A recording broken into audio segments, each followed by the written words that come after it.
We're live. So this is project update number 2. So I did project update number 1 last week, and I mentioned the goals on that as 2 goals. One goal is I'd like to build more community around the channel. Have people commenting, people giving me feedback, suggestions on what to do. I love hearing tips from other woodworkers, other crafters, other people that are building projects. I love just getting feedback from people in general, what they like, what they think I should do different, that sort of thing. So I really want to build that community and get more interaction with people. Beyond that, I'm really hoping to build some accountability. I already find myself working a little bit harder, trying to get a few things done so that I have something to talk about in this project update video. And already getting down on myself a little bit, giving myself a little bit of heck when I don't have as much done as I wanted to get done. Like this week, I haven't gotten anything done on the desk. I was really hoping to get some edge trimming done on the drawers of the desk to cover up the plywood edges, but I didn't get to that. And so I'm making a commitment that for the next project update video, that'll be done. So if I don't do it, give me a little bit of heck on that to make sure to keep me motivated on doing those type of things. But that's the big goal, to keep pushing me to get more stuff done. So the first thing I got taken care of this week is, if you're watching any of my reels from a couple weeks ago, or any of my shorts from a couple weeks ago, you'll see that I was making 2 raised garden beds out of cedar fence pickets. And so last week in the previous project video, I showed those off, showed those in the shop, how those were done, how those were made. One of those is now installed. If you're watching my posts, you'll see that it's full of dirt and full of several tomato plants. So I'm pretty excited about that. I still have to get the second one put in. So I'm hoping with this 3-day weekend this weekend that I'm able to do that. That one is going to get strawberry plants put into it. So I need to get those in.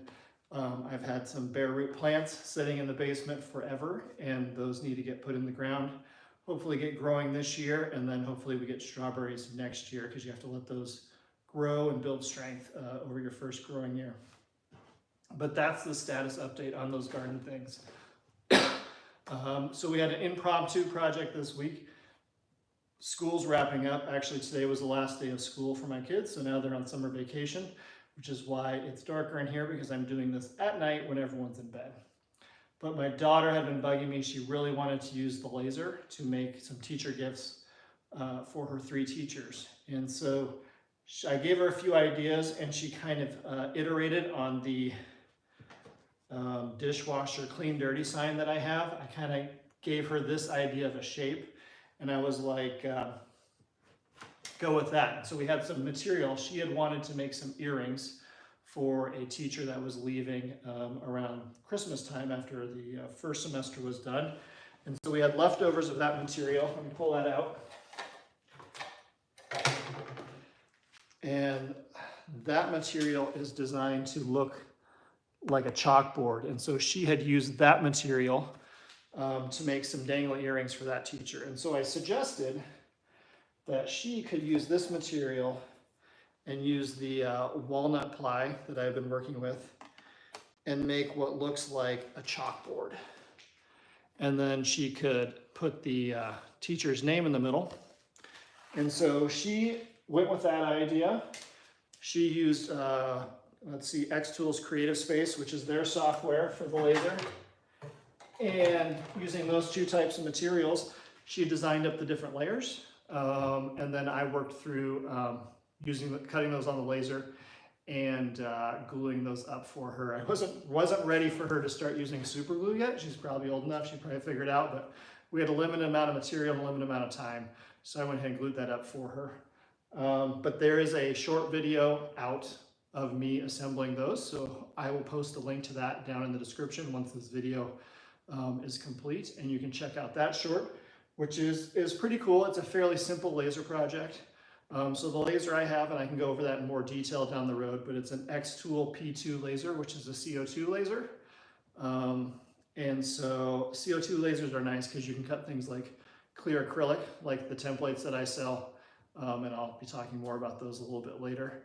But then the other material we used was this walnut plywood right here. And I'm also using that on the Dishwasher Clean Dirty sign.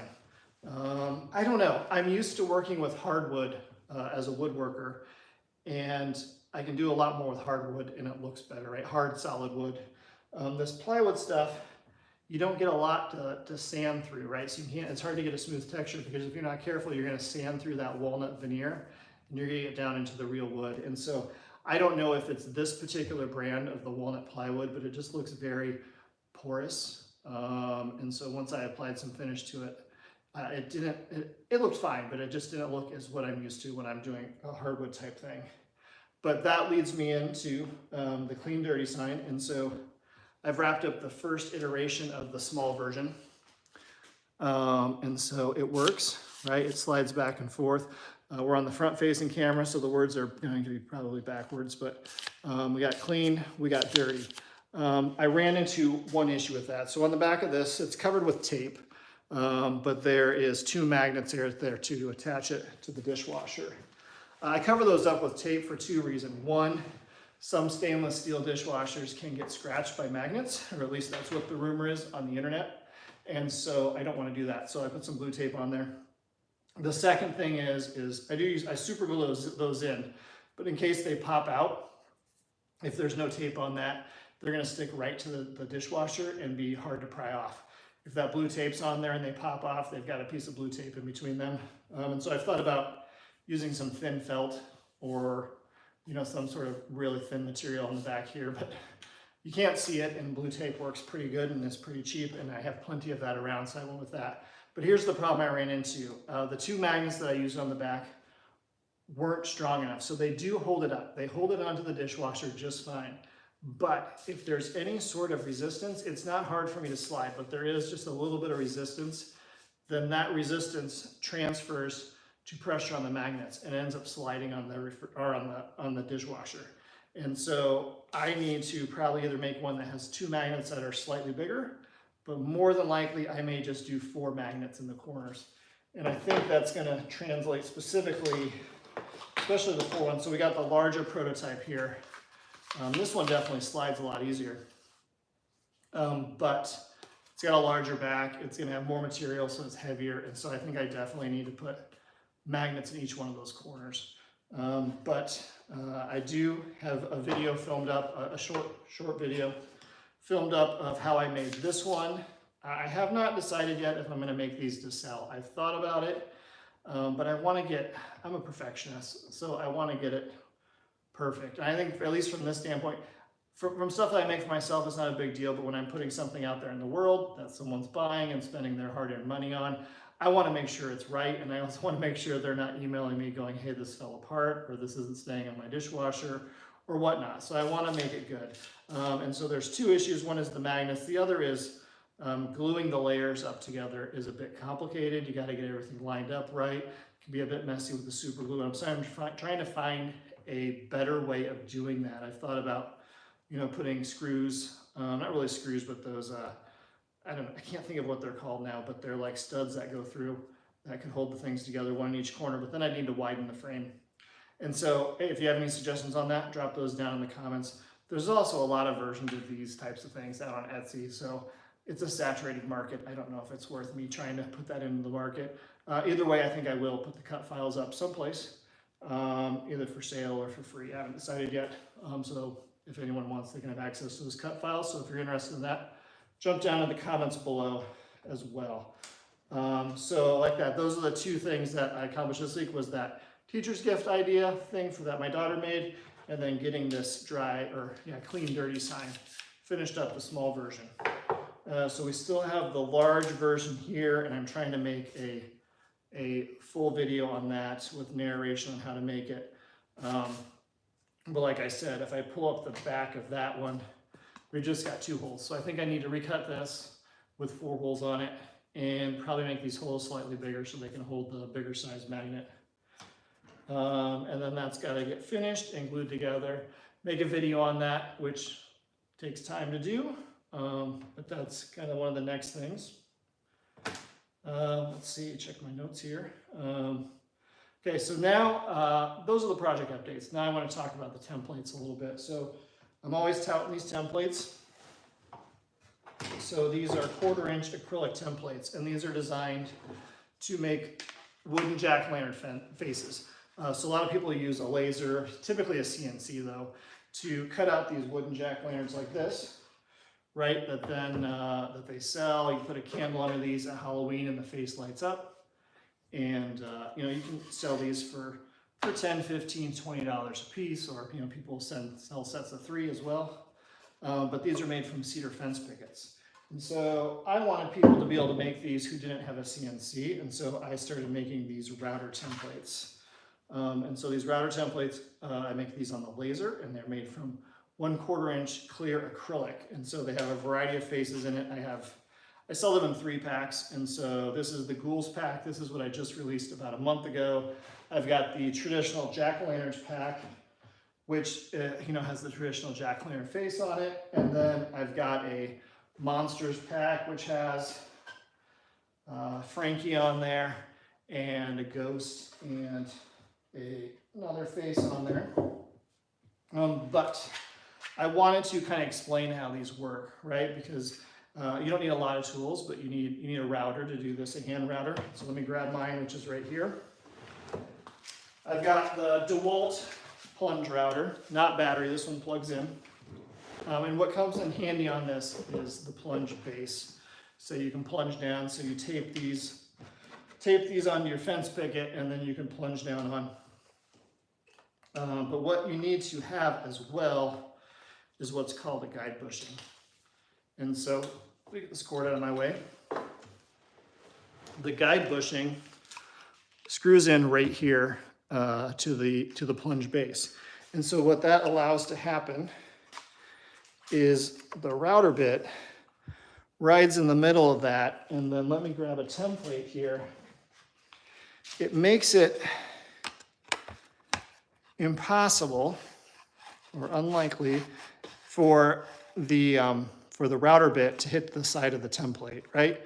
And so there's an offset built into these templates that allows you to get the perfect size cut on these faces, right? So they look a little bit bigger here, and then turn out a little bit smaller with that offset that's on there from the guide bushing. And then let me just pull this off here. Super easy to install. You can get a set of these on Amazon, and I will post a link to my list of items for the templating, but it just screws into that base. And if you check out some of my short videos, you'll see me installing it, but that just pops in there, right? And then you've got an O-ring on the back that just tightens it down. Let's see, and so that just screws on. And that is the basics for installing that. I think they're universal, but this is the only router that I have, so it's possible that you'd have to get one specific to fit your exact router. And so you're gonna need a router, preferably a plunge router. There are some people that aren't using plunge routers that are still doing it, I believe, and they're able to fix it out. You're gonna need a cedar fence picket, so something like this back here. So I designed mine to work with 6-inch cedar fence pickets. So these are, what are they? They must be 6 feet tall. And they are, I think it's 5/8 of an inch thick. I like to plane them down just a little bit. I run them through my DeWalt planer just to get the sides a little smoother. Lots of times they're a little furry. I get them from Home Depot. They sit out in the rain. And so they just kind of get a little bit furry on at least one of the sides. So I run them through the planer just a little bit to get them smoothed out so I don't have to sand them. Or at least I don't have to sand them very much. You can get them, depends on the time of year, but it's like $4 for one fence picket. And you can usually get, depending on what size you're making, you can get 2 jack-o'-lanterns out there. So let's say you're spending, you know, less than $5 in materials. You're spending $5 in materials. You're getting, making 2 of these for $5, and you potentially sell them for $15 a piece. You got to buy the, typically people include the little tea light candle with it as well. The other thing you need, let me grab that real quick, is tape. I run over here because I set it aside. I've been trying 2 styles of tape. This is what I started out with. was just standard two-sided tape, not really designed for woodworking. Works great. It's super strong and it's super hard to get off the templates. So I would do some cuts with them on the templates and then try to peel them off and it'd break off into little pieces. I could get them off. I just have to use some mineral spirits to loosen that up.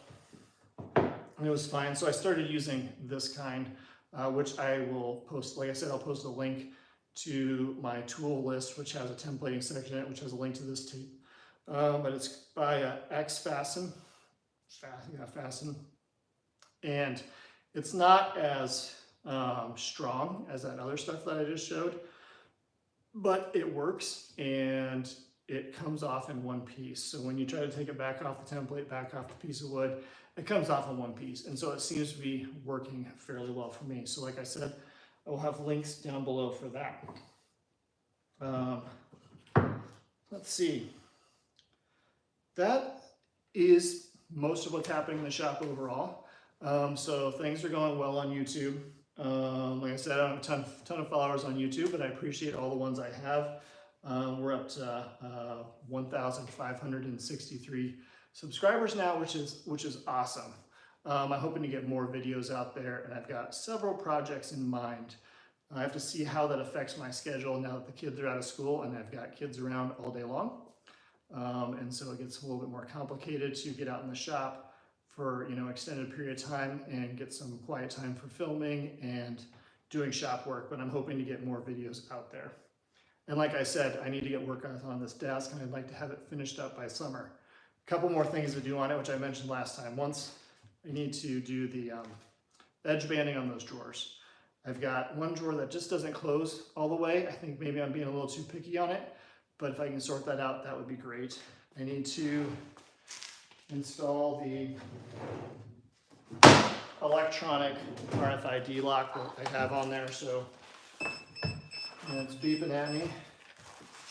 So this piece mounts to the inside of the drawer, and then this key card, I think the batteries are getting low in it, but this key card has it open or close, or I should say it has it open it. So it causes the thing to go up, and I think the batteries are dead in it, and then closes automatically.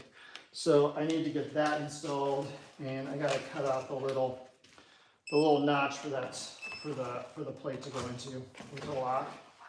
And then sand it, but a lot of it's already sanded. So I just really need to hit the sides and the top and some of the more bigger areas where some glue seams are and whatnot. And then paint it. I don't know a lot about painting stuff. I typically stain when I finish. And so I don't know a ton about painting. I know I need to, what am I trying to say? I need to put multiple coats on it and do a first primer coat. That was the word I was going for. And I'd like to get a sprayer for it, but I don't know if that's gonna happen, but we'll see. So I need to do some research into painting and the best type of painting. Plus, I assume there needs to be some sort of clear coat over the top to protect it from pencils and writing that's a little bit stronger than the paint. So I need to investigate that. So if you know about that type of stuff, I would appreciate some info in the comments of what type of paint or what type of brand of paint I should start looking at. And if I should consider spraying it or just roll it on or use a brush. I would appreciate any feedback on that. Other than that, that's about it for the night. I'd love it if you guys gave me feedback in the comments, keep me accountable for the things I'm working on. Let me know what things you see are interesting. If you want to hear more about the laser, I can talk more about the laser. If you want to hear more about other tools, I can talk about other tools. And any feedback would be great. Until then, I hope you have a great night and happy making.